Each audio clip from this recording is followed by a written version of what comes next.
and Cantera. It's 1-800-LAW-1010, 1-800-LAW-1010.com. Paul Harding from Martin Harding Mazzotti. Hey, Paul. Hey, buddy.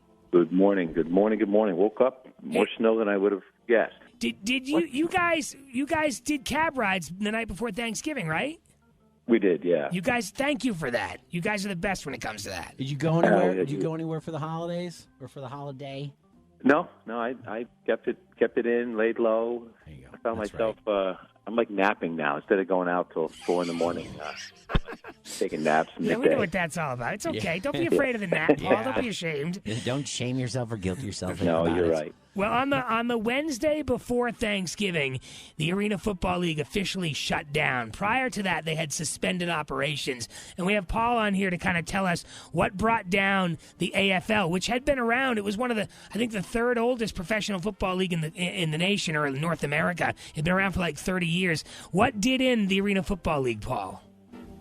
I think combination, but the one they're pointing to is an old legal obligation. They owed $2.4 million allegedly to a insurance carrier for workers' compensation benefits, mind you, 2009 to 2012, before Albany even got back involved in the league. So they couldn't overcome the debt. There were other cities that didn't have nearly the attendance that we had, not even close. So around here, you thought, wow, this thing is humming, because it was. But around the league and some of the other teams were struggling. But this debt, they said, was insurmountable. So they filed Chapter 7. As far as workers' comp, I mean, I get how that works. But for a football team, that seems to be, to me, like it might be a little bit more of a struggle.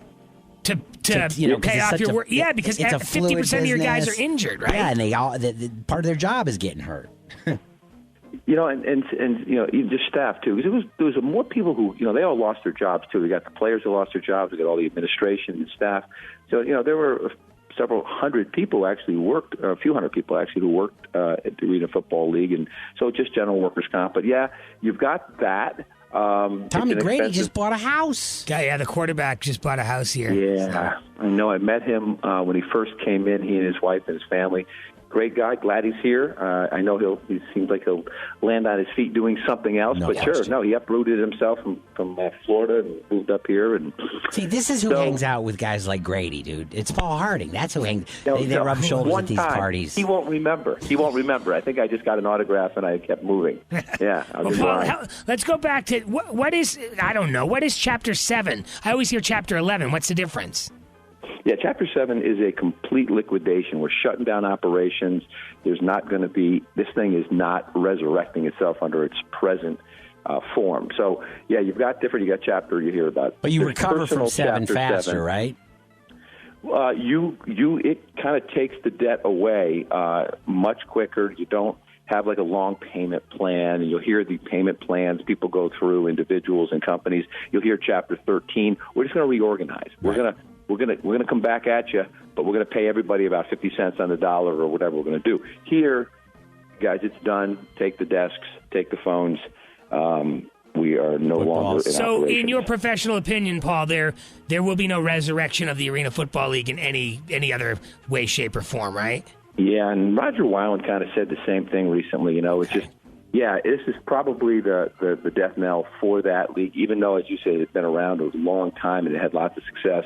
But to get it back up and running, and if they do that, it would be markets like ours, not Baltimore, not Tampa. They've already got professional baseball and football and basketball, and it would be a market. So it works in the Albany's and in the Columbias and these mid-range markets. It works in these smaller markets like Albany as far as attendance, but it doesn't work in these markets to generate revenue from sponsors. They need big market style sponsors, right? But they need smaller markets that don't have any other sports outlets. There are a couple big companies. If they were doing better, it would be a perfect fit. But I mean, I think Albany did great. I just hope that the Arena Football League didn't know they were going to fold and come here and kind of, bleed Albany dry for 2 seasons. I feel like you want to succeed no matter what when you're when you're putting that crap together. That's what happened to the Arena Football League. If you missed that news, it kind of went under the radar because it broke Wednesday right before we all left for the holiday.